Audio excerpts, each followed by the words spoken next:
Pinupuri ka namin, O Diyos, Ama, Anak, at Espiritu Santo.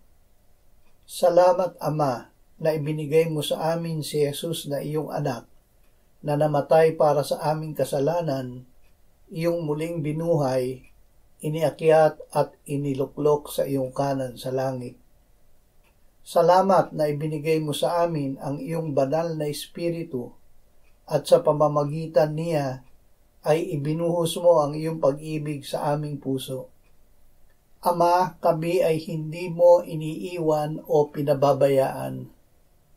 Kung kami ay mapalayo sa iyo, ay mahahanap ka namin at ikaw ay aming matatagpuan. Makakatawag kami sa iyo at ikaw ay makikinig. Makakabalik kami sa iyo at kami ay kaaawaan mo at patatawarin ng sagana. Pinatunayan mo ang iyong pag-ibig sa amin nang si Kristo ay namatay para sa amin noong kami ay mga makasalanan pa. Amen.